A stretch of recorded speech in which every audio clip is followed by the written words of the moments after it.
Okay, let's admit and check. At least we're not, the guest isn't here, so it should not be a problem.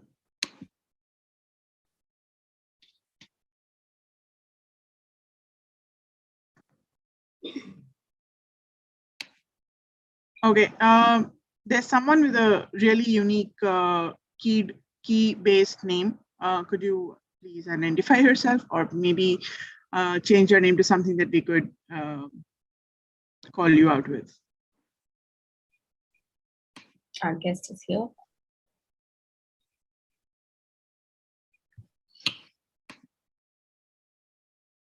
Okay, I think we have our guest here. Hi, Naz, how are you? Hey, I'm just trying to reboot my system because it crashed, but I thought. Yeah, no worries. We're anyways not at 7 p.m. yet. Welcome everyone who's coming in. Now we'll just take a moment rebooting. We are still admitting a lot of people from the lobby. We'll start in another 2-3 minutes once he's free. Vanshika, you will take it from there. I'm now starting to admit people from the lobby. You can start with your prep. Yeah. Okay. So I'll just wait for these people to join in and then we get started. Okay, so just about the agenda for the today, we'll start with just a small brief introduction about the community, what we do and what we create.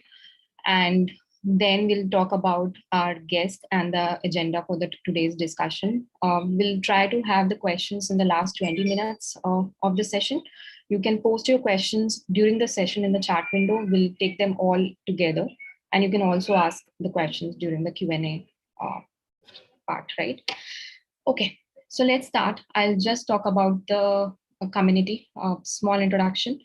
So Creators of Product is a volunteer-driven community for product managers, engineers, designers, startups, founders, and business folks who have come together to discuss the world of product creation on our different social media channels. And we are also very active in the Slack channel. So I think anyone who is interested in knowing more about the product, want to contribute and learn should definitely check our LinkedIn, Twitter, and our Slack channel.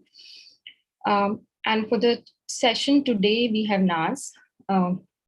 Naz is a 2X founder who has led a product built on no-code platform from problem definition to acquisition within 3 years. And he'll be talking about how to build app or website without code in our session today. Welcome, Naz. Thank you so much for joining today. We are super excited to host you today. Over to you.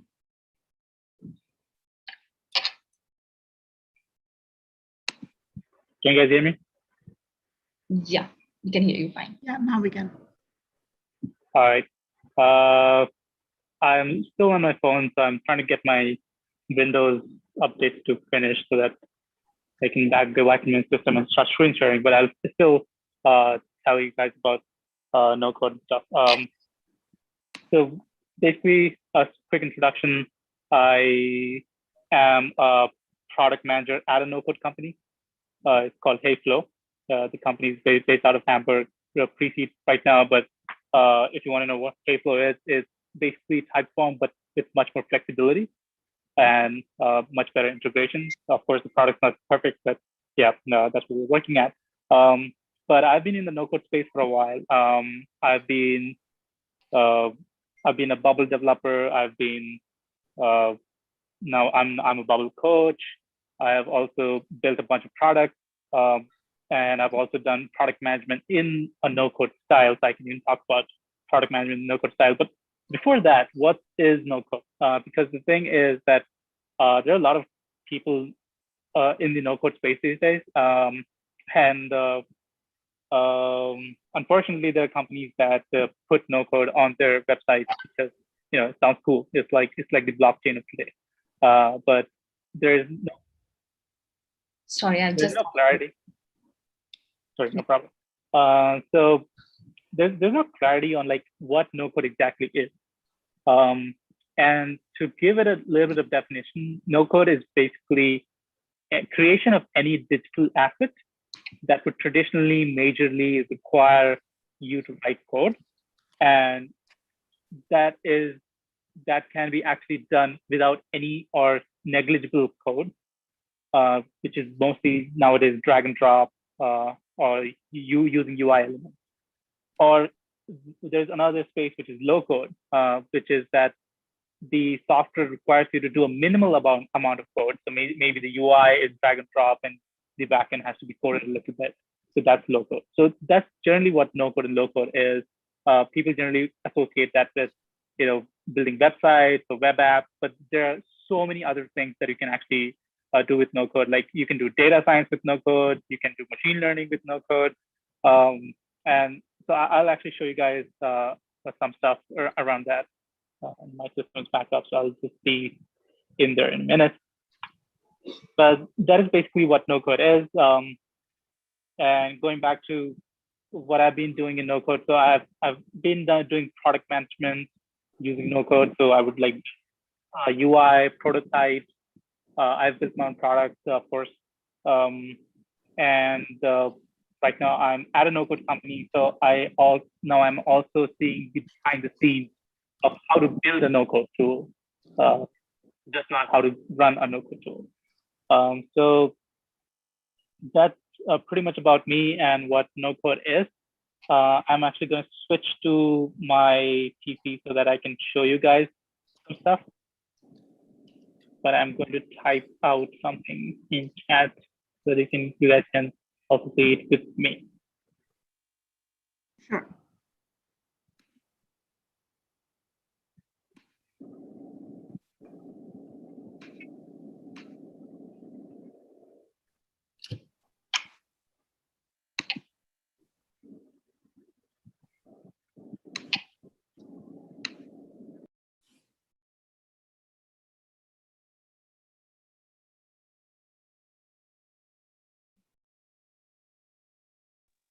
All right, can you guys hear me?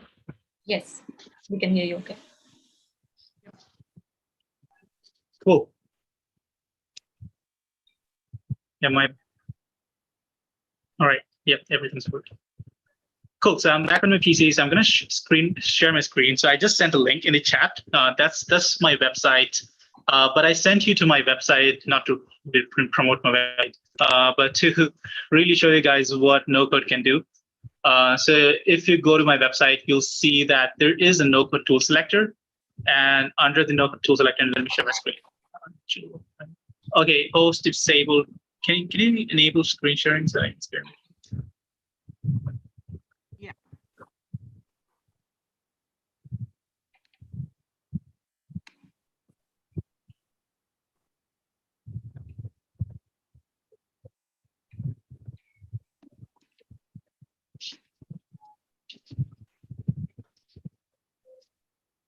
Oh, Divya, are you doing it? Because it doesn't show me.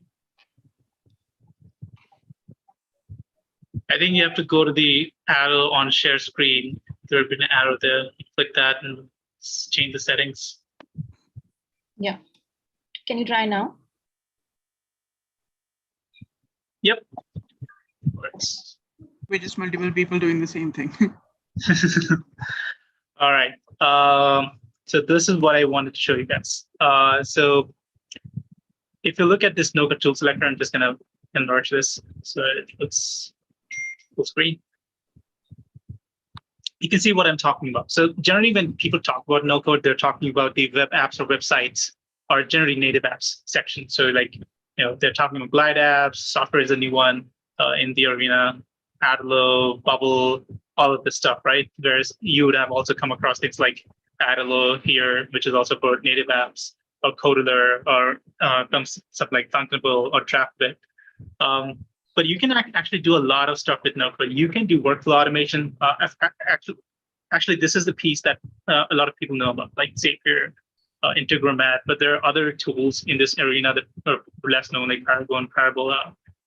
And then you can build internal tools. There's mostly low code tools. You can do product marketing. You can do e-commerce, game design. Like literally, yeah, there have been top 10 iOS store games built on a no-code software called Buildbox, and it's pretty awesome.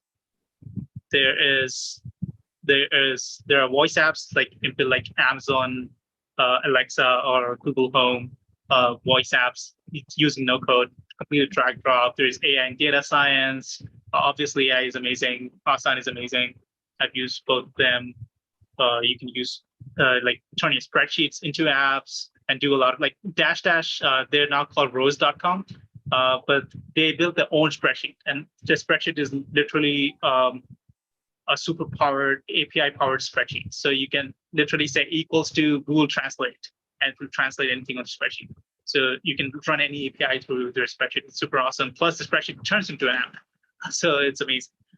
And then you have got chatbots and web scraping. You can literally write code using open validation engine, surveys, headless CMS, walkthroughs. There's so much stuff. Like API testing as well is happening on no code. There's illustrations, design automations.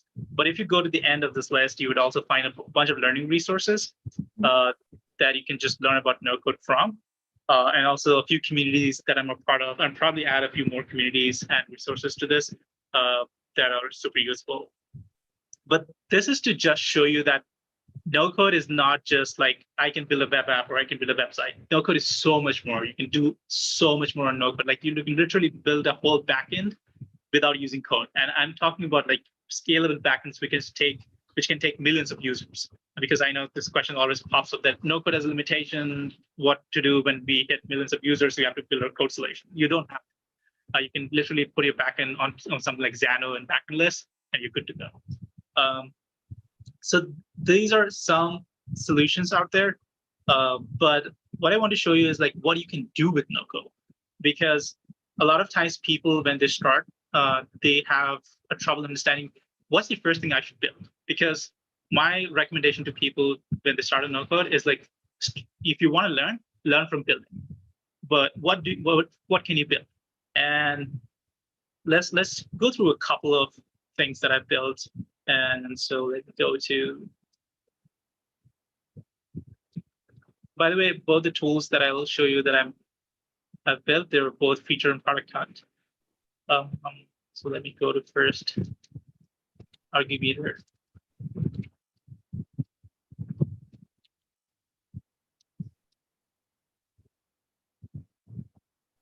All right, so the stack for Argumeter, and let me first show you what it does, and then I'll tell you how I built it. And it actually was built in one day. The reason I built it was, if you guys know Andrew Chen, Anderson Horowitz partner, and he just went on a Twitter rant, as always, that, hey, why doesn't someone build, why didn't Twitter build a flag that tells someone how much a person likes to argue? Because sometimes I get into an argument with a Twitter person and I realize this person is just arguing for the sake of arguing. That's their job. They like doing that. So I just want a flag to know that I should stop talking to this person. I was like, well, why wait for Twitter? Why don't I just build it myself? So that's what the thought was. And so I started building this on Glide app. Now Glide app is this super simple. I would recommend, if you're starting on no code, start with Glide apps. Because it's super simple. You don't have to worry about design. Everything is done by Glide apps. You just have to worry about, oh, this is a list, there's a button, there's a text, there's an input, and there's the workflows, and the backend is Google Sheets. So it's as simple as it can get. So I built this on Glide apps, and it's generally, it's literally that you go and like click on this button, and you just put a user's Twitter handle, and once you submit that, it generates an Argumeter profile. So it tells you how much this user likes to argue, and I had like different sections of that. Like if you go to Adam's profile, you can see, so this is his Twitter. Adam's my friend. He works at another notebook company. So this is his Twitter bio. He's not a verified profile. He is a social drinker, which means he argues moderately, but the mood tends to be pretty bad when he argues. Now, the most negative comment ever that he made was he was pretty pissed at Loom, and he was just bashing them. And the most positive comment that he made was literally about math. I don't know why he was talking about math. But I also had a section called Street Fighter. So these are trolls. Like if you look at these names, you can pretty much figure out that these are trolls. And generally, these are people who argue a lot, and the mood tends to be pretty bad.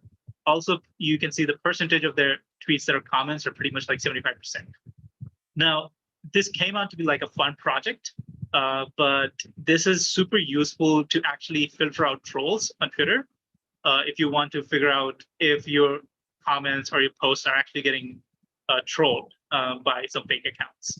So that's what I built. Now, the workflows that I built was actually not possible to do on GlideApps because GlideApps just provides a UI. But how do I know how many percentage of tweets are comments? How do I know what's the Twitter bio is? How do I know what's the most negative and most positive comment is? Like, how do I do that? So then I turned to this tool called Parable, and I'm going to show you the backend of all three tools that I use for this work. So I'll go to Zapier. So the stack is basically Parabola, Zapier, and GlideApps. And you could probably call Google Sheets as one as well, because that's the backend I use. So let's go to GlideApps.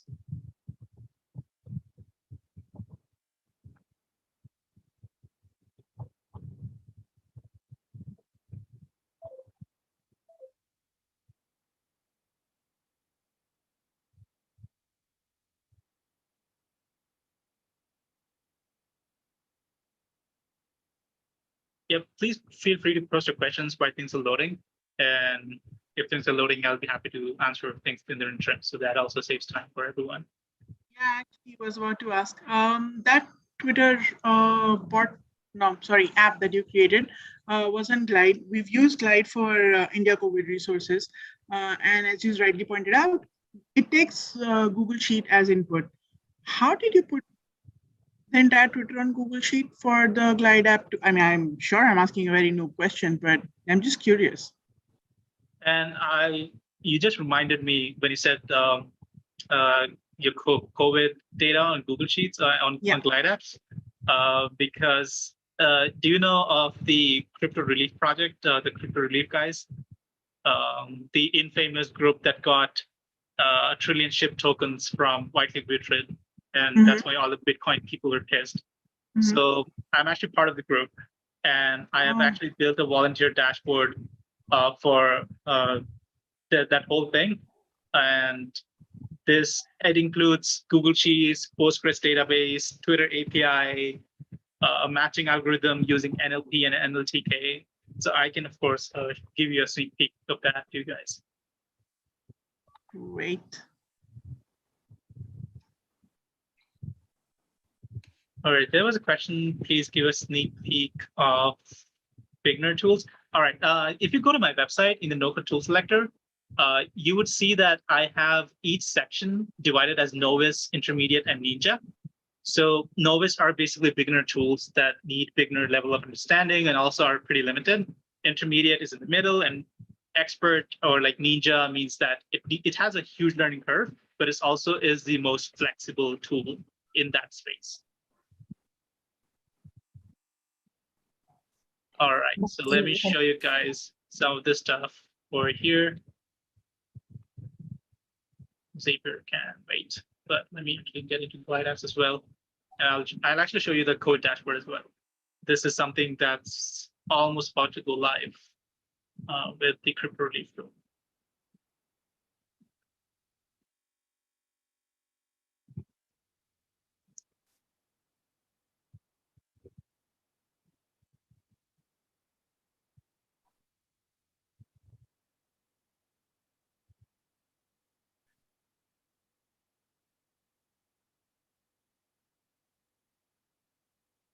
All right, we're almost there. For some reason, I've realized that when you have Zoom on, things are super slow when they load. I don't know, screen sharing just like hogs up a lot of memory and CPU resources. Yeah. Yeah. Office as well. Cool. There we are in GlideApps. There, it's almost loaded. There you go. Cool. So let me go to Twitter Argumenter. That's the app. And while I also turn into Parabola and show you how the whole system works.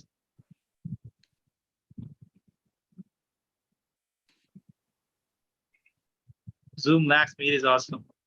This is the first time I've ever seen someone who loves Google Meets. And I see that someone tried to use Twitter Argumenter. I can see my workflow ran. Nice. Okay, so let's go into this Glide apps first. And let me show you. So this is Glide apps. This is the UI. So you can see it's pretty simple. Like this whole, the tab and everything, you don't have to design anything. Like you literally go on up here and you're like, I want audio, I want image, I want button. And if you click on a button, it just puts a button here. That's all. You don't have to worry about anything. And your data is over here. This is coming in from Google Sheets. Glide Apps has built their own database as well now. And they're also in beta for a SQL database. So they're supporting more now. So you can use this.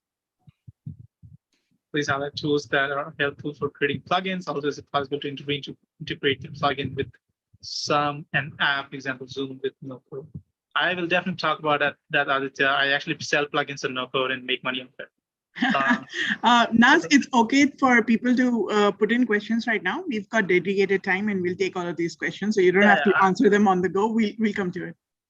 Okay, sure. I was just stalling while things load. So, if the page is loading, please feel free.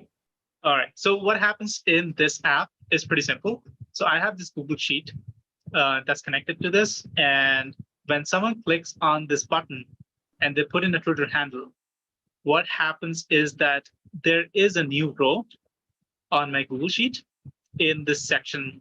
And I'm actually going to see who actually checked something right now. So if you go to profile requests, so that's a sheet where I get all these requests that people are making. So if I go down and actually see Praveen Kumar, you check your profile. Nice. So when a new section comes in here, what happens is that I have a Zapier flow. So if I go to Zaps, so I have a Zapier flow. What it does is that it looks for a new row every time that's added to that sheet. And then that new row triggers a webhook that triggers Parabola, so which is another tool. And I'll show you why I do it like that.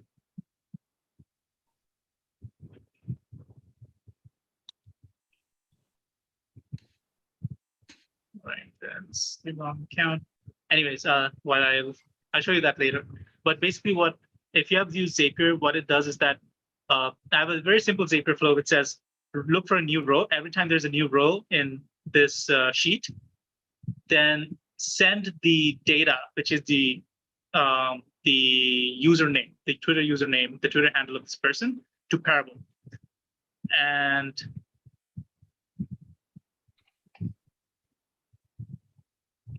put this in loading while I show you guys Parabola. So Parabola is also a no-code tool only, but it has better functionality over like. So it's a little different from, so it's also an automation, workflow automation tool, but Parabola is more focused on data. And what I mean is like you can think of an Excel sheet, but automated. So you can do everything you can do in Excel sheet. Like you can group things, you can pivot, you can add columns, and it also has like if-else columns and lookups and all that stuff you can do in Parabola. The reason why I had to use Zapier between Glide Apps and the sheet and the Parabola is that Parabola does not do trigger-based workflows. So you have to either manually trigger the workflow, or it has to be triggered by a webhook. So I had to use something for the webhook, which I use Zapier for. So Zapier is like, oh, new row and sheet, trigger Parabola. Okay. Now So what now Parabola does is that I have this webhook, which gets the result from there. Okay. So it gets the username. Now I have an API enrichment flow. So I have the Twitter API set up. So I got a developer account in Twitter API, and I just make an endpoint request to get the last 500 tweets of this user. And so I have everything. You can set up the authentication and everything here. So I did that. I set up OAuth 1.0, got that. And the data that I got in JSON, so you have a Json Flattener. So it has all these amazing things that you can even work with data. So I use a Json Flattener, and that Json Flattener, creates the rows, and then I group them. So I'm not going to go into the details because this is a pretty complex workflow. But I group the data and everything. What I also do is I get all the tweets but I take out all the tweets that are comments because I only wanted to analyze the comments. So the Twitter also gives you the data that this is a comment or this is a new tweet. So you can get that data and merge that. So you can see all of this Excel stuff like table merge, column reorder, add columns. So you can merge like multiple tables, flip, even do some maths. I had to do some maths like multiply the tweet count and format that. So I have to do all of that. But the juice in here is that they have a sentiment analysis flow as well. So what I did was I put the tweets through the sentiment analysis flow. And let me see if I can show you some data that came in from there using this flow. So if you have to look at the different use cases this have, like this tool has, you'll be walking us through that. I'll show that to you. So I'm not going to show you everything because Parabola is vast. It can do a lot of things. So this is what Parabola looks like. Like you can pull data from other apps. It has a lot of built-in stuff, like it connects to Bubble, it connects to Salesforce and Box and Facebook ads and everything. But you can also like just do a pull from API request and pull from like literally any API or a table or anything like that. So you can do that, and then it has a lot of transformations like filtering, doing maths, combining the data. I used to use Parabola a lot at my companies for any kind of ops workflows. So the ops teams, the customer success teams, support teams, they wanted some Salesforce data connected somewhere else, or they wanted Salesforce to get data from somewhere else and Zendesk to get data from Salesforce. So all of that connections, I would do that from Parabola. So what I did was I did the sentiment analysis, and then I did some maths. So basically it was like if sentiment analysis is negative, so it gives you a score, right? So sentiment is 0 to 1. If it's above 0.5 or 0.6, pretty positive. If it's like 0.4, 0.3, it's pretty negative. So I used those slabs, and then I put users into different, so I got the average sentiment out of that. And then I found out what was the worst score of the user in all their tweet replies. And that would give me the worst tweet. And then I would also do the best tweet. And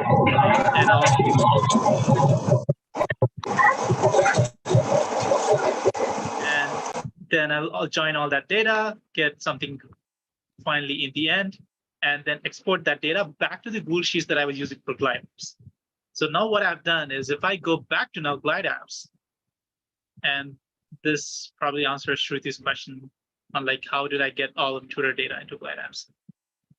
So then I had a user data sheet that I'm sending data from Parabola, and you can see that all of this data is being sent from that sheet. So this sheet is overwriting or actually appending to the sheet, and I get the sentiment scores, what's the confidence interval, all of this cool stuff. What was the sentiment score of the worst tweet? What's the worst tweet? What's the username? I get the image URL. And all of this stuff, like the tweet link, everything, right? So I get all of this stuff. And now what I do is I just use this sheet to fulfill this table right here. So if I go to my inline list, all I've done is I've used the user data sheet that I had pushed data from Parabola. And I just said like, I would username, give me the screen name, give me the profile, all of that. And I just show it up here. So now you can see all this data here. And just go, oh, if you want to see Shah Rukh Khan, his most negative comment was, hope the spread of the virus subsides and the show can go on. All right, so yeah, that's pretty much it on like how I built this. But then because I'm a product manager, I can't stop thinking of like, how do I make sure that I finish my acquisition and referral loops? And how do I get more users coming to the app? So now when you're thinking no code, you also have to think like a product manager that you own this product. So you have to own the acquisition, you have to own the retention, you have to own the referrals. So what I did was like, I got this out of Product Hunt, I lost this at Product Hunt, but I wanted more users. So what would happen? And that was the reason Twitter blocked me out a bunch of times. So if I go to my Zaps, Twitter hates bots, by the way. I found that out the hard way. That's when you made it. Yeah. So I've actually turned that off for now because Twitter always blocks me.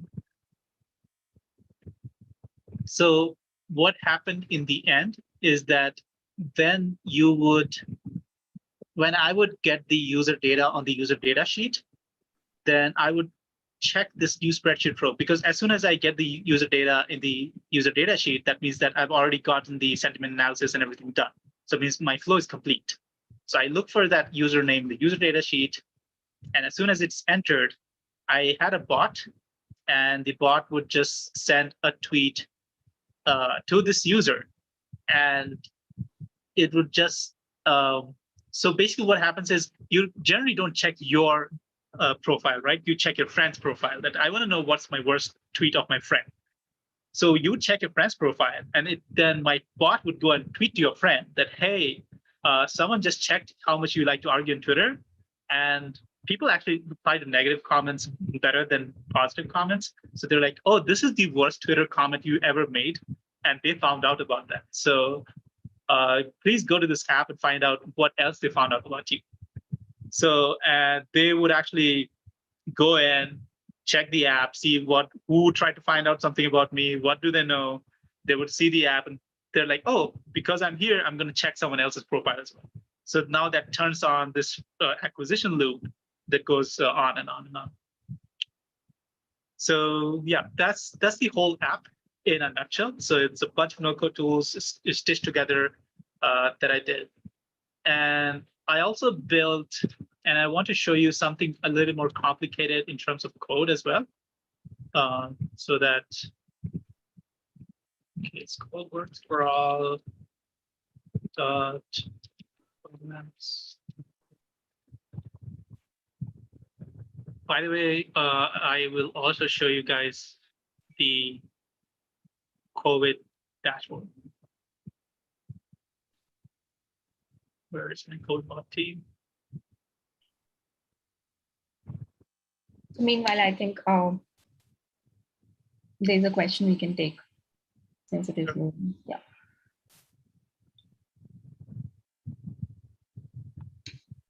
All right, so there is a question, privacy concerns since the data transferring without consent. Correct me if I'm wrong somewhere. So if you're concerned about privacy, you should always read the privacy policy of each tool that you're using.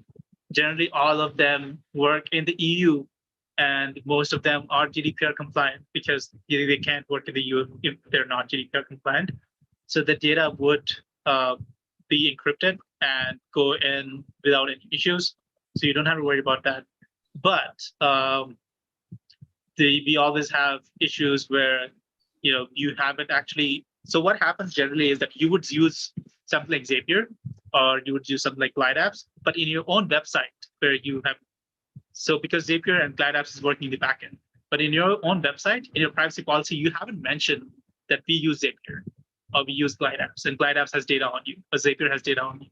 Now that's a privacy concern. There's a privacy issue for you because you haven't mentioned that in your privacy policy. All right, I'll quickly show this and then I'll go to the other questions. So this is what we're launching for the COVID dashboard. And if I go to like supply leads, we are scraping all of the supply from the Corona Life, the Corona Safe Network, and also the Backend Alliance and a lot of other places. So we're scraping this using a Python script, sending it to a Postgres database, and then I use a tool called Pipedream. Pipedream is also like Zapier, but also it supports code Node.js code, so you can write things in code. So what the Pipedream code does is it actually runs every 15 minutes. Actually, right now it's 36 hours, but it's going to run every 15 minutes. Every 6 hours it runs and checks the Postgres database and gets all the data from Postgres into my sheet here. And basically all the supply data, all the demand data comes to the sheet. And then what we do is we have this data in Glide Apps, and of course you can go and view the supply leads. It's verified, not verified. And a volunteer can go and mark it as not verified. A volunteer can go and mark it as verified, mark as available, not available, quantity. You can see the location and everything. So all of this is here. That's on the supply side. Plus, right now we don't have the demand leads coming in right now, but you can also like view the open needs. And we also built like a workflow. So if you click on start working, it actually updates that this volunteer is working on this right now. And you can mark this as complete or incomplete. And if you stop working, then to say this volunteer has stopped working on this task. Plus, every time we do all of that, we actually update the Postgres database. How do we do that? We also have API endpoints set up on a Postgres database. So basically, every time you click on something, let's say, and this is the daily one. You can also call and stuff, but if you click on, let's say, this button right here, we actually have this workflow. So Glide Apps has created some complex workflows these days where you can trigger a webhook. So we trigger a webhook, this on Pipedream, and then Pipedream has the API setup. So basically, it triggers the webhook on Pipedream, and then Pipedream says, "Okay, I'm going to take this data, send it to this API, and then we update the data in Postgres." So that's how we connect different tools.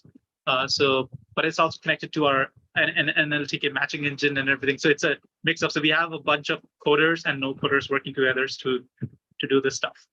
But this app required some coding, or it was totally no code. This was totally no code. Like, but the thing is that I can't actually say it's totally no code because the APIs had to be set up, the Postgres database had to be set up, the scraping engines have to be set up. So all of that had to be set up, but at the end, we were able to do the dashboard in no code and do all these workflows in no code. And so we don't have to worry about writing up the workflows and the app and everything. All right, so this was actually optimized for phones. But this is an app I built, which was also a frustration in my life that when I had to set up a meeting with someone, we would be talking for 15, 20 minutes just to find a central place to meet. And I was like, this needs to be an app. Like I should not, when I'm talking to like 10 friends, I'm trying to figure out where to meet in Bangalore pre-COVID, I shouldn't have to like do this 10 times and like spend 2 hours coordinating with people. So then this works for all. It's pretty simple. You just type an address. So let's say I live in Hennur.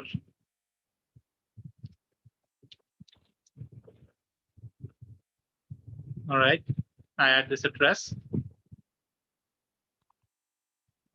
And I have a friend who's coming from Indranagar.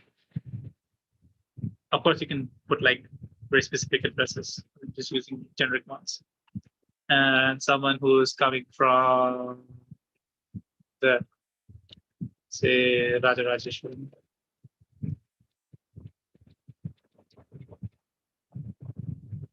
All right. So now instead of all three of us, you can imagine like, if you're in Bangalore and someone says Hennur, Indranagar, and Rajarajeshwari Nagar, you're like, hell no, there's no way we can decide where to meet. Let's just meet in MG Road. So now how do we make this simple? You add these addresses, and let's say you say something like, by the way, this was optimized for phones. I'm just gonna go in phone mode. Yeah, this looks better. So I added all these addresses. And now I just have to type like, I want to meet in a cafe, I want to meet in a Chinese place, in a restaurant. So I can choose any of that and just click on find a place that works for all.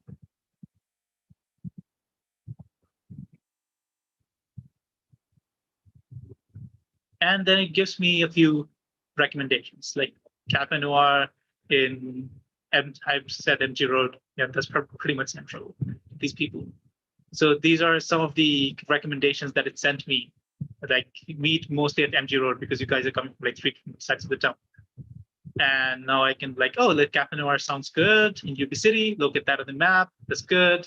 I can also find that on Google, and I'll know exactly which location to go to. I can see the ratings, and looks like a great place. Maybe next time I meet people here, I'm just gonna heart this so that I can see it in my favorites.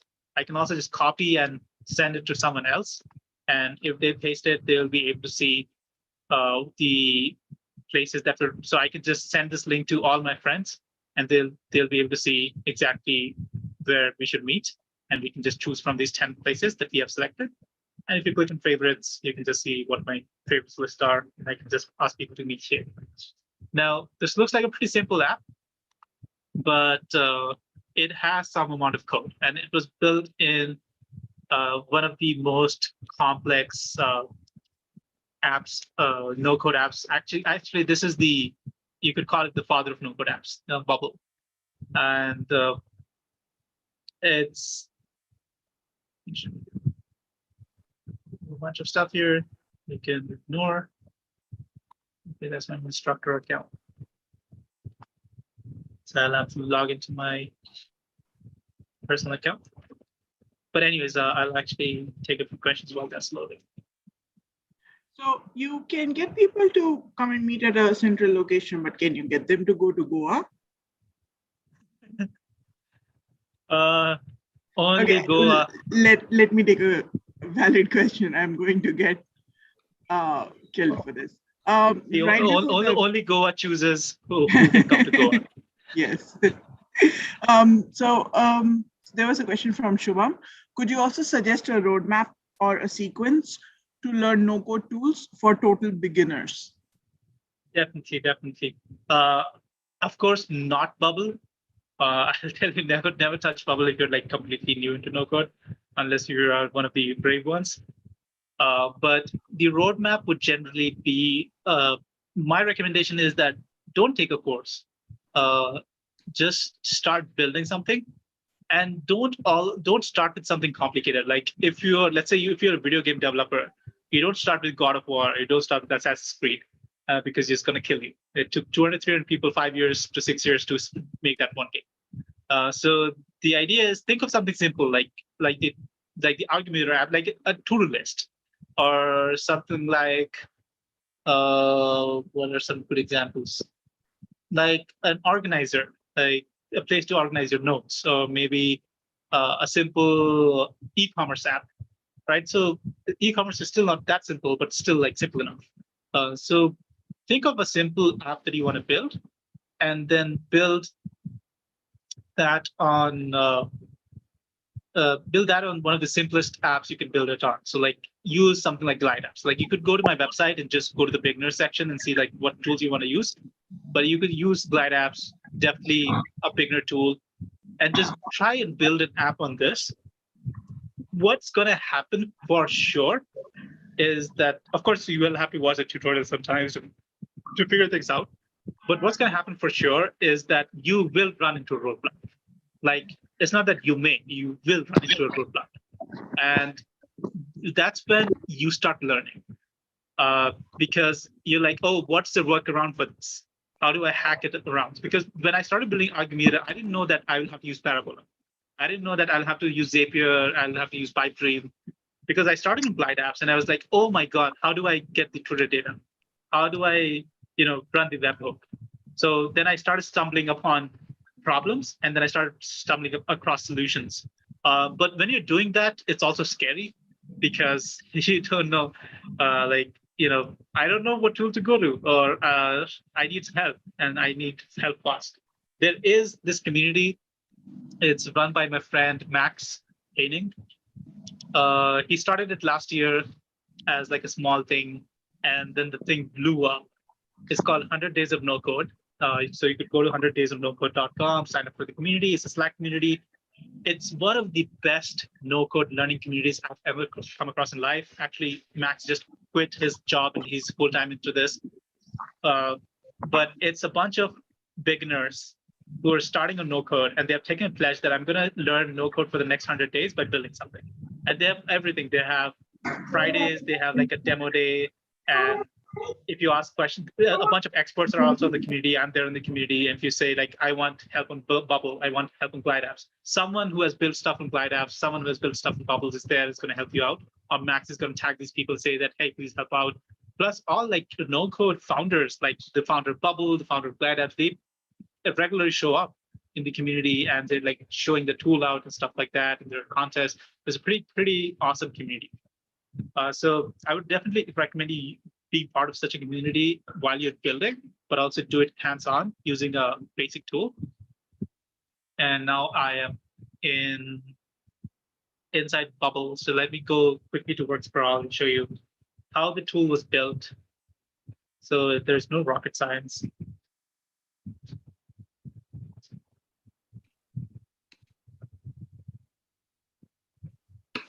I think on the same lines, there's another question from Rahul on free tools to start with. So Glide, I'm not sure if it is available for free, and other no-code tools are free. Okay.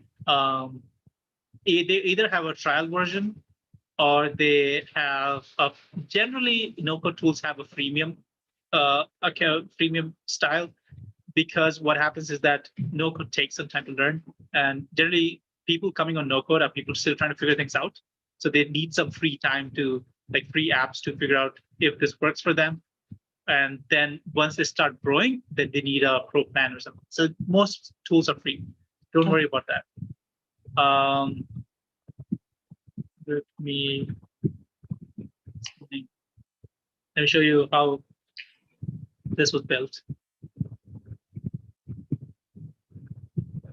So this is Bubble. You can see that I have all the pages on the same screen because I have optimized it for phones. Because if I have it every page on a different screen, it will take some load time.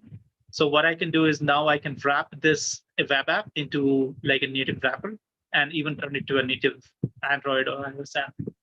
So you have the sign up here. It's pretty simple. You have the sign in here. So all of these are just built by drag and drop. Like you can see, similar to what we had in Glide apps, you can just like take a button and put it here, and then you have all these button properties. So you can change styling. You can even do conditional visibility, like when button is hovered, what should you do?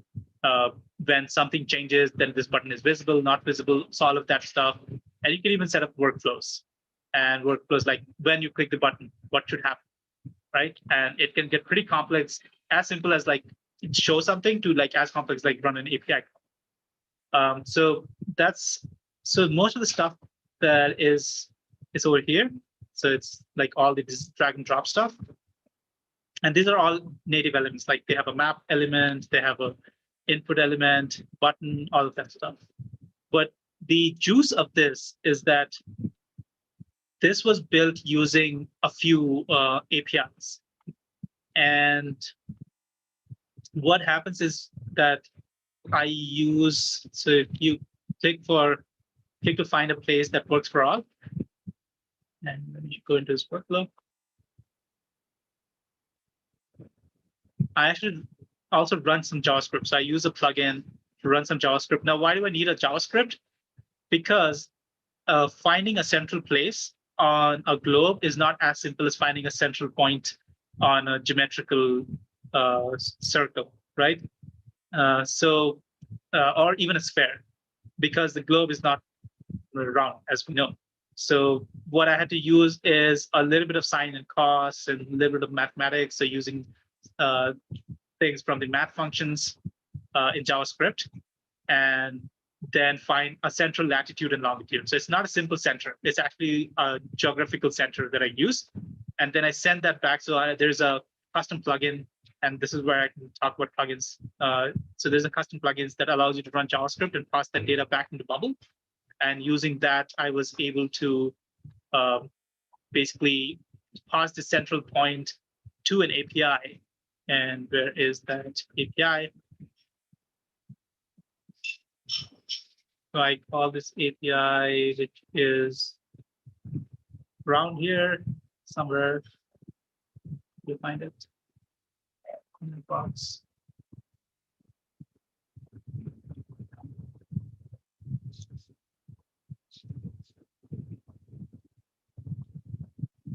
All right. So we'll go to web.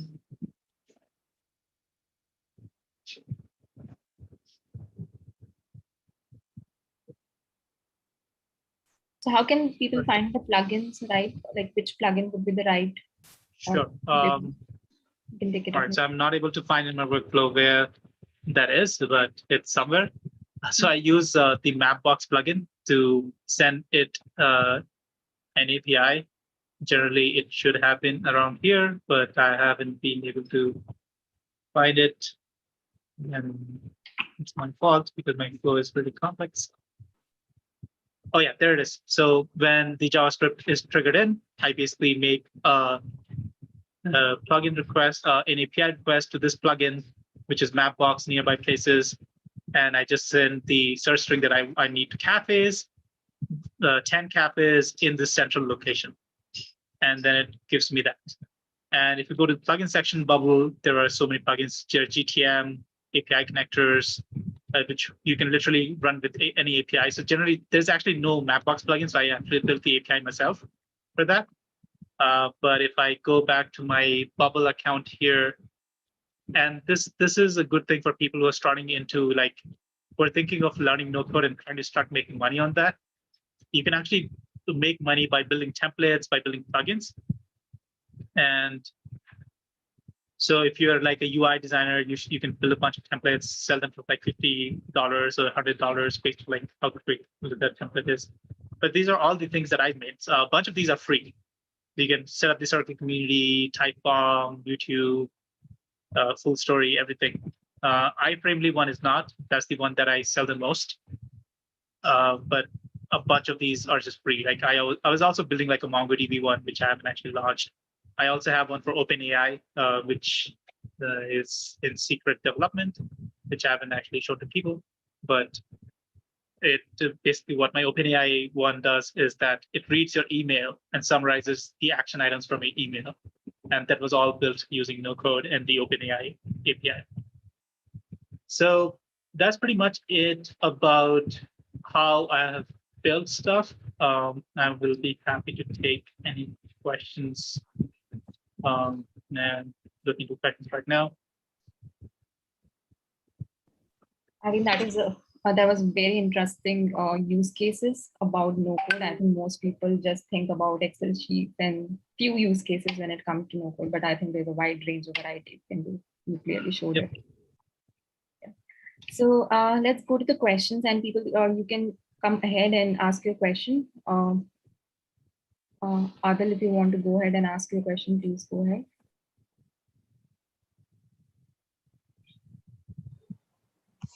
Yeah, my question was around communities, right?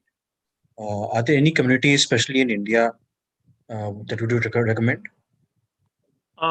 Yes, I should actually add them because they are a friend of mine and forgot to add them in my own list. But you will find communities on my list as well. But you should definitely follow people who .build. They are the best community out of India. This is run by Mayank and his friends. And they are the best no coders I know out of India, and they are designers as well. So they also run some boot camps in building no code apps, but also like UI design boot camps. Awesome, thank you. I had a question. As you're a product person, and usually when we build a new product, we sort of define the outlines, etc., make mock-ups, and usually sort of build an MVP, and then we sort of scale it onto a bigger product kind of thing. And where does like a no-code platform come into this? Do you think that this is scalable enough to be a very, very productionable, very nice, very market-ready product? Or do you think that this is like more like a mock-up kind of thing, and then we move it further? All right. So this question comes in a lot. So if you're seeing my screen, you see Wadhwani Foundation, right? So this, I think I missed this piece in my introduction. So this, you see this platform? This platform is currently being used by Wadhwani Foundation and Bill and Melinda Gates Foundation on a grant, and also being used by a bunch of incubators. Actually, the Indian government's incubators are, I think it's about 60 or 70 incubators that are using it, and the entrepreneurs are using it. This is in production. A bunch of users use it. It's pretty heavy. I was actually the head of product on this platform. So this used to be called Venture Basecamp.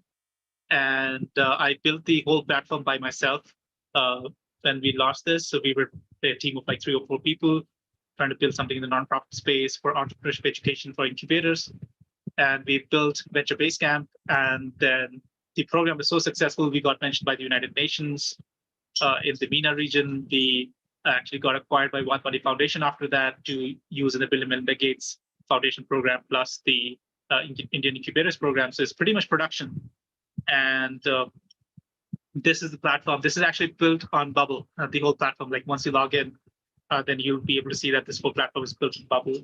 But it's not just Bubble, it's like Bubble, Typeform, Bridge LMS. So all of these, this is Auth0. So I actually connected Auth0 to Bubble as well. So there were a lot of tools connected together in no code to make this. So to answer your question, simply, yes, you can make scalable stuff using no code. The way to think about it as a product person is that always think in modules. Your product is never one single monolithic module, at least in product management nowadays, or at least how startups build products these days. It's always like your front end, your back end, right? Your database, or your analytics database, your production transactional database, and also your front end is divided into like different pieces. Your back end is divided into different pieces. Like your workflows is in one thing, and your data is in one thing. Now, if you look at how even code is written these days, it's not really full code, because what are we doing when we do React? We just use a bunch of React libraries, or when we use Node.js, we just use a bunch of Node libraries. Yeah, we're moving to like higher level programming languages. Yeah. So basically, what you should be thinking about is if I am using no code, where does it actually provide value to my company? Like I want to, let's say, build a front end pretty fast because we already have a pretty production backend, a pretty good backend going on. So just build your UI, your front end on no code, and you can actually use you can connect your backend. There are a bunch of tools that you can just connect your backend to the UI as well. You can even use tools like there's a tool called Backendless. There's a tool called Izano, which allows you to create your backend completely on no code. And actually is a very, very production database. And you can have millions of users working on it. We did stress testing, and we proved that our platform worked with 3,000 users per second, making a sign-up API call to a platform. So that's pretty scalable. You'd never generally have 3,000 users per second coming on your platform. Yeah, hey, I have a question. Yeah, so for the plugins that you just mentioned, so besides Bubble that you just mentioned, there are other tools as well that can be used to create such plugins. And how do you see the compatibility of those plugins with the main app or website without without you completing your site, your plugin as such? Can you say the second part of the question again? So how can we check the compatibility? Let's say there's a plugin for Zoom that we're trying to create. So how we can check the compatibility before we finalize, do all the efforts, and then end of the day we find that it's not even compatible with the Zoom, or for example Zoom, let's say.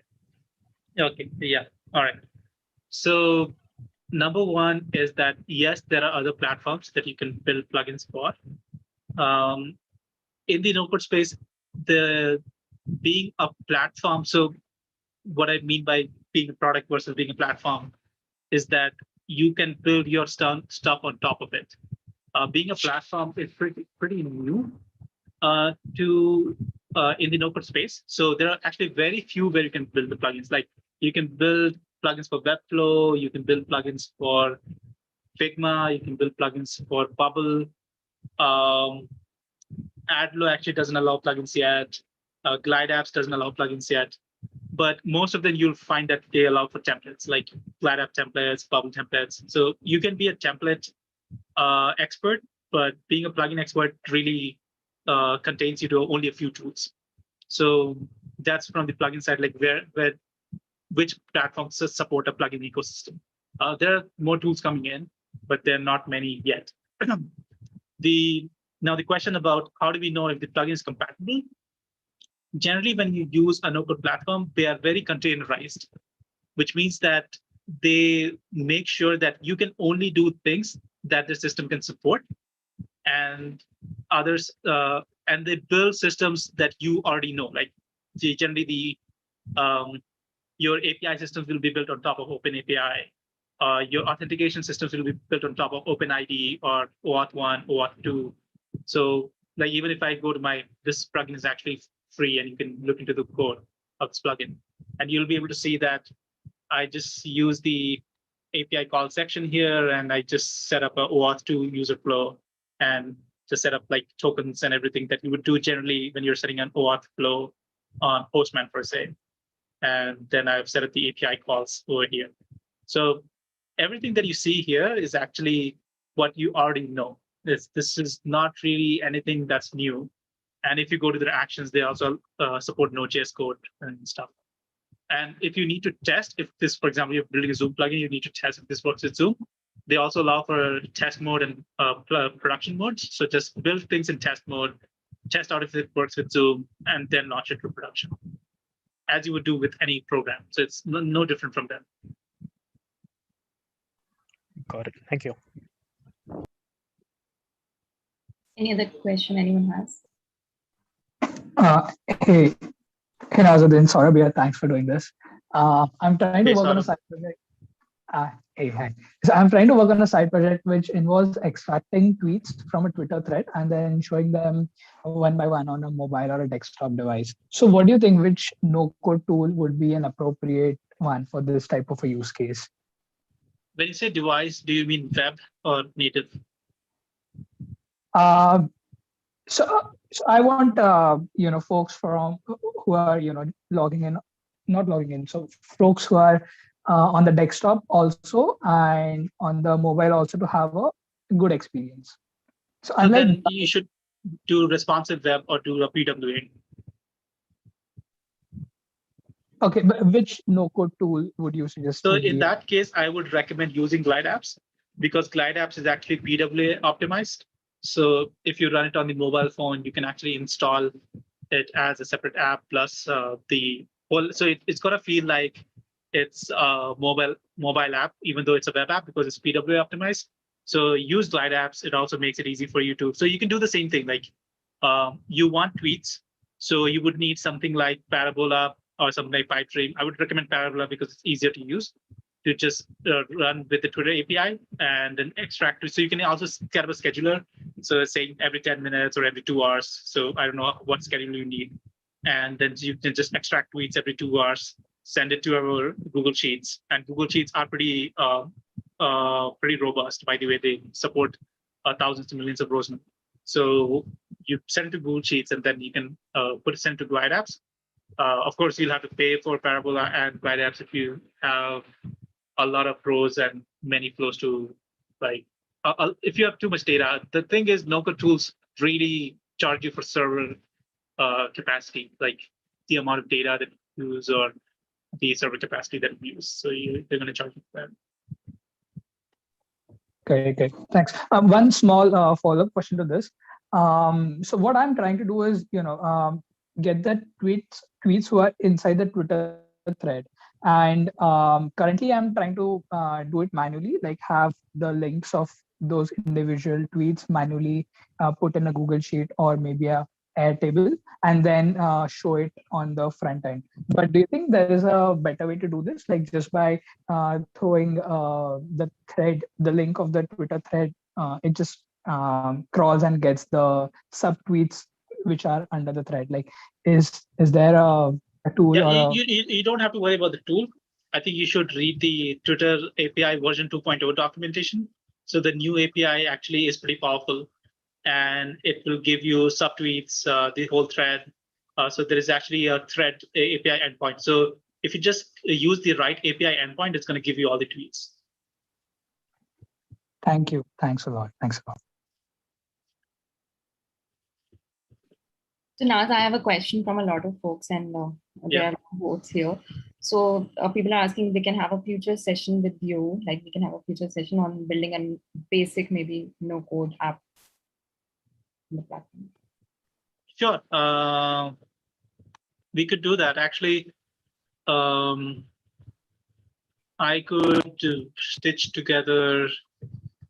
But I just need ideas on like what guys are wanting to build, and we could try to build something basic in a small session.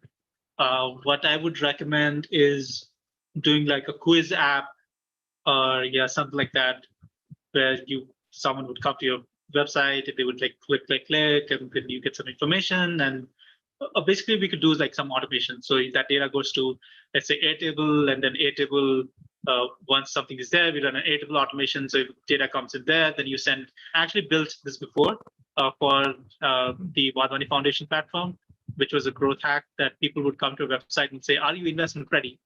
And we just had a form, and you would fill that. Data goes to Airtable. Airtable does some calculations, and then that triggers Zapier, and then Zapier actually sends an HTML email with a graph and chart and like nice looking charts. The HTML needed some work on Zapier, but it just sends a little nice looking chart in the email itself saying this is your score and you're 80% this, 60% this, 40% this. So you can literally like build those charts on the go using some automation. So we could do something like that, which is also pretty simple to build. But whatever folks think is like a simple app that they will want to build, you can try that out future session. I think we'll crowdsource the requirement if that's okay.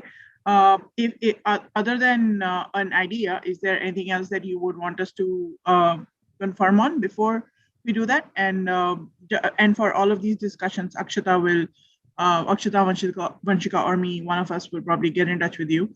We do have a suggestion of a simple planner app, but I would want to have a crowdsource idea, what most people want to see. Then if there's something that you would like us to final before that as well, and then we'll take this forward. This is amazing. We really feel like having a build as you go session would help everyone a whole lot. Sure, we can actually plan that. That shouldn't be a problem. Yeah. Thank you. That's big help. And I think we are already on the top of the hour. If there's no question, maybe we can close the session. I'll just wait for a sec. If anyone has any question, please go ahead and ask. Silence is golden, Vanshika. Go ahead. Okay. So Naz, I think it was a very good session. We had gone through a lot of use cases and a lot of work which has been done. And of course, people asking for another session is a good metric to see that, we had a good session today. So thank you so much, Naz, for having, for being here and walking us through your work and giving us an understanding of the no-code platform. We would love to host you again. Sure, no problem at all. Thank you, guys. This was fun. Yeah. Thank you so much. We'd love to have you back here. Thank you so much. Thanks everyone for attending. You can go and watch this on YouTube once it's uploaded there. And for future, keep an eye out on the announcements that we keep making.